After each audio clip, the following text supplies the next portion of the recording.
Hi guys, this is Nora Ash, and in this video I'm going to be discussing how the B-plot is set up in the ordinary life of both Harry Potter and the Sorcerer's Stone and the Hunger Games. In the previous video I discussed the A-plot and how that was set up in the ordinary life in both books. To recap, the A-plot is the series of events and conflicts driven by the villain that lead to the ultimate climax. So if the A-plot is all the events driven by the villain, what is the B-plot? The B-plot in Harry Potter is Harry's desire to belong and find a surrogate family of his own. The B-plot in the Hunger Games is Katniss's need to wear a mask and control herself in order to protect her family. And ultimately, she needs to learn to take off this mask so that she can win the Hunger Games. The B-plot is the character's personal growth journey. Neither Katniss nor Harry remain stagnant throughout their stories, and the B-plot serves as an important anchor that guides their progression through the A-plot series of events. What's significant about both of these B-plots is they're shaped by actions from the villain before the story and the adventure ever begins.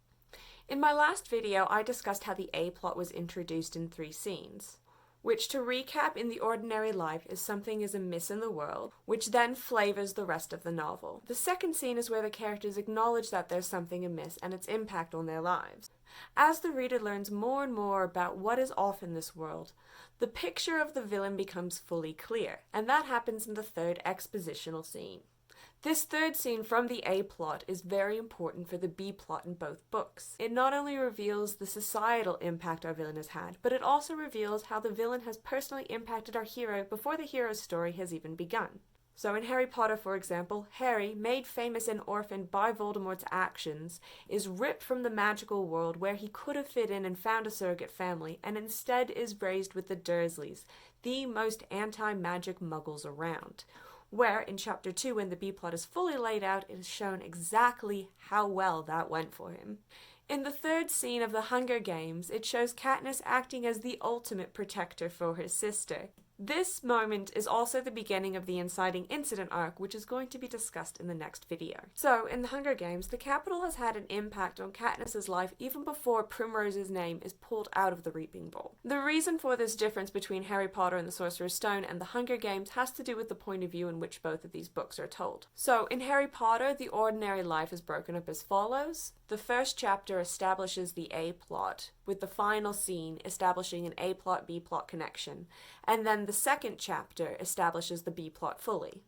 In the Hunger Games, the A-plot and the B-plot stories are intermingled, with the inciting incident ending both of them. The reason for the difference in the way that the A-plot and the B-plot are introduced in the ordinary life in both books seems to have to do with the point of view in which the books are told.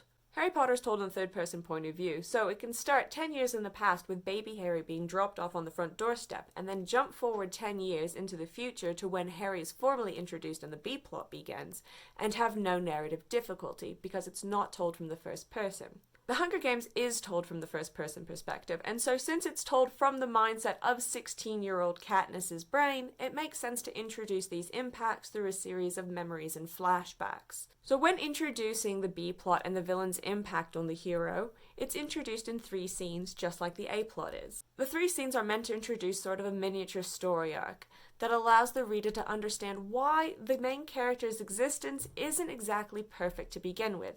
The B-plot in the ordinary life establishes that the character currently exists between the rock and a hard place. So both books employ the same structure to reveal their B-plot, which is through 3 scenes in the ordinary life.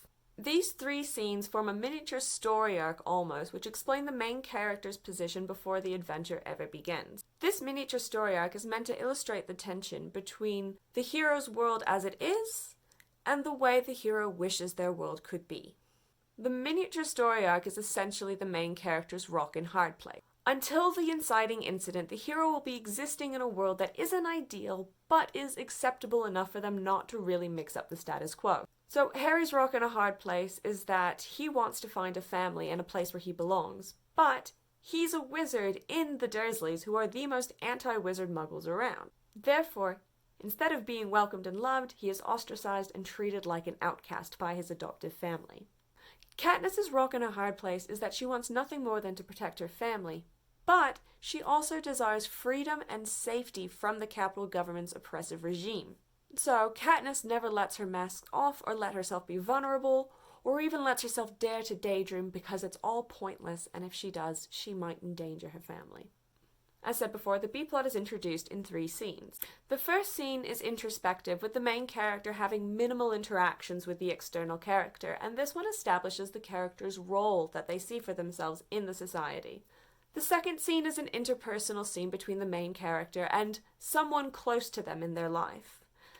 This scene reveals more of the wants and desires of the main character. The third scene is an intersocietal scene, and it shows how the main characters, rock and a hard place, interact with society and the world at large, and the problems it causes for the main character in the day-to-day. In The Hunger Games, these 3 scenes follow along with the 3 scenes that set up the A-plot. Those 3 scenes are Katniss in District 12, Katniss in the woods with Gale beyond District 12, and Katniss making her way through society through the Hob and her home to get ready for the reaping. In Harry Potter, the B-plot occurs 10 years after the A-plot, which is set up in the first chapter. In Chapter 2, the B-plot begins with Harry Potter not being part of Dudley's birthday plans, Harry Potter when he becomes a part of Dudley's birthday plans, and Harry Potter at the zoo. When introducing the B-plot, the reader's understanding of the main character's complexity slowly expands when more is revealed about them. This works in the exact opposite way that the A-plot will narrow focus to the villain. In The Hunger Games, the 2 focuses actually get traded off because the A-plot and the B-plot are established contemporarily. So to begin with, the 3 scenes of the B-plot. The first scene is the introspective interaction. This is the scene where the character's role, or what they think their role is established to the reader. So at the start of The Hunger Games, the first scene has Katniss waking up and seeing the cat Buttercup. When she sees the cat, she has an odd memory of the first interaction they had, where she, as a child, tried to drown the kitten because she viewed him as just another mouth to feed, and she only relented when her sister Prim cried. This scene immediately establishes Katniss in the role as sort of a tough-as-nails provider. Not only is she willing to drown a kitten, the reason she's doing so is entirely pragmatic. He is just another mouth to feed. This establishes Katniss quite early on as the provider for the family. The first scene in Harry Potter shows Harry Potter as a character who is cast aside by his family. There's only photos of Dudley on the mantelpiece. He's not in any of the family photos. He wakes up underneath the stairs. He doesn't even have a bedroom. When he goes down to breakfast, it's all about Dudley's birthday, and they're going to shove him off to the neighbor's house because Harry is not a part of this family. The second scene shows more of the conflict in the main character's life. It shows the conflict between who the main character is and what their role is. So for example, in the second scene in Harry Potter, when Mrs. Fig cancels babysitting Harry Potter while they go to the zoo, the Dursleys are scrambling to come up with what to do with him. This scene also has a montage that shows all of the odd events and occurrences that happened around Harry Potter that have led to the Dursleys treating him this way, which we later will learn is his magic saving him from embarrassment. But at this moment, we just know odd things happen around Harry Potter, he is blamed for it, and that's why he's not welcome in family outings. The second scene in The Hunger Games has Katniss out in the woods with Gale, where it's said it's the only time that she apparently smiles or lets her guard down at all. In that scene, they briefly entertain running away from the capital, which Katniss almost immediately shuts down anyway, saying there's no point, the families wouldn't be able to survive. As usual, her role as provider and protector for her family interferes with her ability to truly be herself or even entertain dreams of being free from the capital's oppression. So just a quick recap of the first 2 scenes. The first scene is to show what the character's role is. In Harry Potter, his role is to act normal and be unnoticed. In The Hunger Games, Katniss's role is provider. The conflict in the second scene comes from the fact that Harry is a wizard and cannot help performing magic. In the second scene for The Hunger Games, it stems from the fact that Katniss yearns for freedom, but she cannot leave her family because they can't fend for themselves. The third scene shows our hero out in everyday society. It's Harry Potter at the zoo. It's Katniss walking through the Hob back to her home. In these scenes, it shows the complications that the main character has with their B-plot. So, in Katniss's interaction, it has multiple moments where her mask might slip. She doesn't allow it to, but there's times when she wants to. For example, when she's in the Hob and Gale and Madge have that tense interaction because she's the rich part of the scene and he's the poor side. At this point, Katniss refuses to engage with any of the issues. Later on in the book, when she's interacting with her mother, she hoists the mask back up because she notices that her sister is nervous and she doesn't want her to feel scared.